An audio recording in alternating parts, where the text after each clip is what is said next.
শরীয়তে ইসলামের বিশেষ তিনটি ইবাদত আছে, যে ইবাদতগুলো করার পরে কেউ যদি মারা যায়, তিনটা ইবাদত এমন আছে যে ইবাদত করার পরে কেউ যদি ইন্তেকাল করে, তাইলে বোঝা যায় যে এই ইবাদতগুলো যেহেতু আল্লাহ করাইছেন। এই মুসলমান ছিল যে ভাই আমার গরম লাগে না, এদিকে যায়। হ্যাঁ, কোন মেশিন? আমার মেশিন না তোর মেশিন? লাগা লাগা তাদের লাগা নয় তোরা করিস না। আমি অল্প কিছু সময় কথা বলা যায় না, তার বেশি সময় না। খেয়াল করে শুনলে কথাগুলো স্মরণ থাকবে। আর আজকে বেশি কথা বলা ঠিক না, সামনে আরো 2 দিন প্রোগ্রাম আছে। যত তাড়াতাড়ি শেষ করে দেওয়া যায় তত তাড়াতাড়ি আল্লাহর বান্দাদের আরাম। আরো 2 দিন তারা এখানে আসবে, লাগাতার 3 দিন নসিহতের আয়োজন। ইশার করতে হয় পরের দিনগুলোর জন্য, ইশার করা। এই কারণে আমার তো উচিত ছিল পয়সা আপনাদের নিয়ে আসতে করে দোয়া কইরা আপনাদের বিদায় দিয়ে দেওয়া, কিন্তু আবার ইন্তজামে যারা আছে তারা বলবে যে হুজুর কিছুই বললো না। আপনারা যারা আছেন তারা বলবেন যে 5 তলার উপরে উঠছি, একটা কথাও বলল না, এটা কোনো কাম করলো, লোকটাই ভালো না। এই ধরনের অভিযোগ থেকে বাঁচার জন্যে আমি কয়েকটা কথা বলতেছি। তাই আমি আবার বলি, কয়টা ইবাদত করার পরে ইন্তেকাল হইলে মনে করা হয় যে খুশনসিব বান্দা, আল্লাহ একে জান্নাত দেওয়ার জন্য এই কামটা করছে।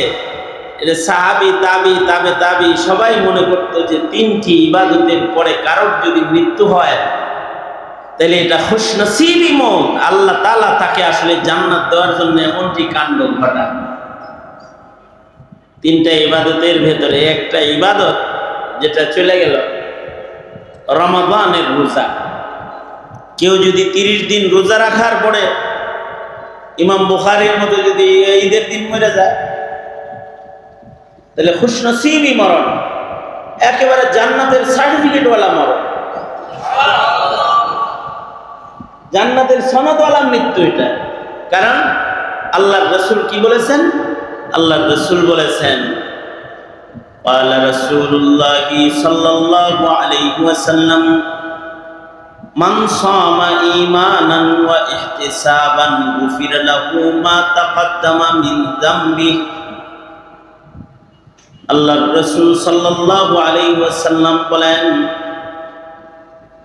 ঈমানের সাথে ইহতিসাবের সাথে যারা রোজা রাখলো তাদের জিন্দেগীর সব গুনাহ মাফ। রোজার মাস শেষ হয়েছে, গুনাহ সব মাফ হয়েছে, কাফনের ভিতরে ঢুকছে, আসলে আল্লাহর জান্নাতের ভিতরে ঢুকছে। এটা একটা।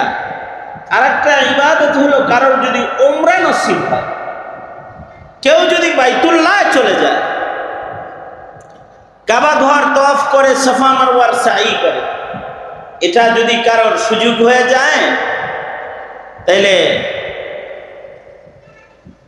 আল্লাহ যাকে তার ঘরে ডেকে নেওয়ার পরে, উমরা করার পরে যদি কাউকে নিয়ে যায়, তাইলে বোঝা যায় যে আল্লাহ আল্লাহ প্রিয় বানায়া সিল লাগায় আল্লাহর কাছে টান দেয়, আর টান দিয়ে নিয়ে যায় যে আয় আমার কাছে চলে আয় সরাসরি।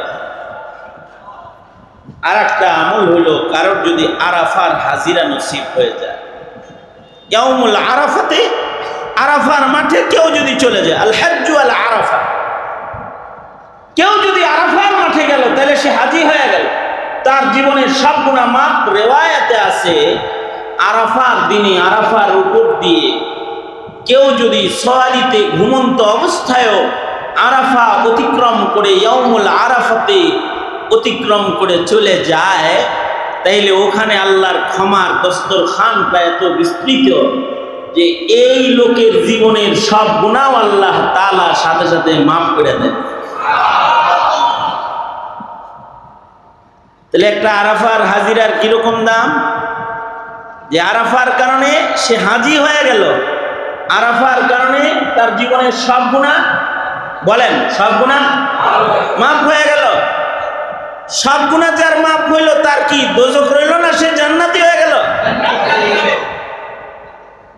এই রকম হজ্জে বাইতুল্লাহ ইমামে আজম আবু হানিফা রাহমাতুল্লাহ আলাইহি করছেন 55 বার। শুধু হজ করছেন 55 বার। উমরা এগুলোর কোনো হিসাব নাই। হযরত ওমর 5 বার হজ্জে বাইতুল্লাহ করেছে। আল্লাহর রাসূলের ওফাতের পরে ওনারা বেঁচে ছিলেনই বা কতদিন? মদিনার থেকে মক্কায় পায়ে হেঁটে যেতে হতো, তার ভেতরেও 5 বার হজ করছেন। বারবার গেছেন কেন? হযরত ওমরে বলা হয়েছে হজের দাম বেশি না সদকার দাম বেশি, এত বারবার যাওয়া লাগবো কেন? হযরত ওমর কয় কিসের সাথে কি মিল দেয়, কিসের সাথে কি? আমাদের দেশে বলে না কি এর লাগে কি পান্তা ভাতে কি, এরকম কোন ইবাদতের মিল কিসের সাথে দিতেছে? হজ্জে বাইতুল্লাহ যদি কারণ সুযোগ হয়ে যায় তাহলে তো শরীয়তে ইসলামের সবচেয়ে আজিমুস শান ইবাদত তার নসিব হয়ে গেল যে 5 বছরের 5 দিনের বদলায় তার 80 বছরের সব গুনাহ মাফ করে আল্লাহ তাকে ওলি বানায় দিবে। সর্বোচ্চ কঠিন ও ফজিলতপূর্ণ ইবাদত। আব্দুল্লাহ ইবনুল মুবারক রহমতুল্লাহ আলাইহির জীবনে 80 বারেরও বেশি হজ উমরা। তাও কিরকম হজ? হজ হলো ওনার হজ ছিল এরকম। আব্দুল্লাহ ইবনুল মুবারকের হজ কিরকম ছিল? তো উনি হজে যাওয়ার আগে ঘোষণা দিতেন, কারা কারা হজে যাবি? তো সবাই মিলা রাজি হইতো, হজরত আপনার লগে হজে যাব। তো উনি সবার টাকা জমা নিতেন, নিয়ে সকলকে নিয়ে হজে যেতেন, ভালো ভালো খাওয়াইতেন, সুন্দরভাবে মাসাইল সহ হজ করাইতেন। করায় আইসা বাড়িতে আইনা আবার বলতেন তুমি যে টাকা দিছিলা এটা খরচ হয় নাই, নাও তোমার টাকা ফেরত নাও। সবাই টাকা আবার ফেরত দিয়ে দিতেন। অর্থাৎ শুধু নিজের টাকায় হজ করতেন না, যারা আল্লাহর মেহমান তাদেরকে নিজের টাকা দিয়ে হজ করাইতেন। এই উনার 80 বছরের হজ উমরা, 80 বারেরও বেশি হজ উমরা, অথবা ইমামে আজম আবু হানিফার 55 বারের হজ, অথবা সারা জিন্দেগীর ইলমি গবেষণা মাযহাব দাঁড় করাইছেন, ইলমি খাদামাত সব যদি এক জায়গায় করা হয়, আর আল্লাহর রাসূলের সোহবত উঠাইছে 1 সেকেন্ড, নবীজিরে দেখছে, নবীর সোহবত নিছে, কালেমা পড়ছে, মরে গেছে, আর কোনো সামান তার নাই, এইটুকুই আছে। এই রকম হজ উমরাওয়ালা তাবেঈ সব এক জায়গায় করেও মিজানের পালার একদিকে রাখলে, একজন সাহাবীর একটা সোহবতকে আর এক দিকে রাখলে সাহাবীর সোহবতের ওজন আল্লাহর আদালতে বেশি হয়।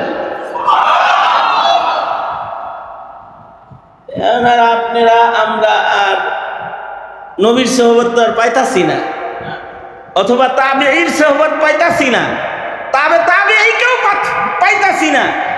যারে পাইতাছি তার সামনেও যদি বসি তাহলে এই নেক সোহবতটার মূল্য সামনের জগতে আসা মানুষের, যারা এই নেককারকে পেল না, তাদের হাজার ইবাদতের চাইতে ওই যে যারা পূর্বের জমানার বুজুর্গদেরকে পেয়ে সোহবত উঠাইছে, তার সোহবতের মূল্য সামনের জগতে আসা মানুষের 80 বছরের ইবাদত 90 বছরের ইবাদতের চাইতে অনেক বেশি দামি হয়। সে একটা ভালো সোহবত উঠাইছে। এই জমানায় মাহফিলগুলোতে আপনারা যাদেরকে পান, যে সকল মানুষগুলো আসে, আগামীর প্রজন্ম তাদের হয়তো পাবে না, তাদের ইবাদতের চাইতে আপনাদের সান্নিধ্যের মূল্য বেশি হবে, এটাই প্রমাণ করে।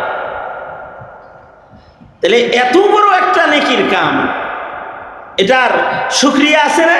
শুকরিয়া কখন করবে? যখন সে এটার মূল্য বুঝবে তখন করবে। মানুষ চোখের কদর করে, চোখের কদর করে না, কানের কদর করে না, দাঁতের কদর করে না। একটা দাঁত যদি নড়াচড়া শুরু করে তাহলে ডেন্টালিস্ট দেখাইতে দেখাইতে মরে যায় বাচ্চা, ঠিক না? এরকম অবস্থা না? যায় বয়া থাকি। যদি কয় তুমি সপ্তাহে 2 দিন আসবা, এভাবে 3 মাস আইবা, তারপরে দাঁতের চিকিৎসা। এই এক দাঁতের নড়াচড়া ঠিক করার লেগা সপ্তাহে 3 দিন যাইব আর 2 মাস যাইব। একজনকে দেখি যে গুনা দিয়ে দাঁত বাইন্ধে রাখছে। কি ব্যাপার, আপনি এরকম বাইন্ধে রাখছেন কয়েকদিন? অনেক দিন। আর কয়দিন রাখতে হইব? আরো কিছুদিন। কিছুদিন মানে 1-1 বছরও লাগতে পারে। এখন অবশ্য তার দাঁতে গুনাটা নাই। আগে গুনা দিয়ে বান্ধা রাখছে, এখানে গুনা দিয়ে বান্ধা ছিল। ইদানিং আর গুনা টোনা নাই, আমার সাথে আসছে, আপনাকে মাহফিলও আইছে। গুনা দিয়ে বান্ধা ছিল দাঁত অনেক দিন। কেন এতদিন গুনা দিয়ে বান্ধা রাখলো? কেন? দাঁতের পজিশন ঠিক করার জন্য, হাইসা দিলে যেন সুন্দর দেখা যায় পেটে। এতদিন বান্ধা রাখতে পারছে। কখন বেঁধে রাখতে পেরেছে? যখন এই দাঁতের কদর সে বুঝেছে, তখন বান্ধা রাখতে পেরেছে। বারবার ডাক্তারের কাছে যেতে পেরেছে, বারবার রোগী হয়ে নিজেকে পেশ করতে পেরেছে। কখন? যখন এই নিয়ামতটার কদর বুঝতে পেরেছে। চোখের কদর বুঝছে, এই জন্য চক্ষু ডাক্তারের কাছে যে ঘন্টার পর ঘন্টা বসে থাকতে সমস্যা হয় নাই। এই কারণেই যারা সুবহানাল্লাহ আলহামদুলিল্লাহ মুখে উচ্চারণ করার কদরও বুঝে, ওদের 8 ঘন্টা 9 ঘন্টা মনোবীর সামনে বসে থাকতে ওদের একটু কষ্টও হয় না। একটু কষ্টও তাদের হয় না, সামান্য কষ্ট হয় না, কারণ তারা এই নিয়ামতটার কদর বুঝে ফেলছে।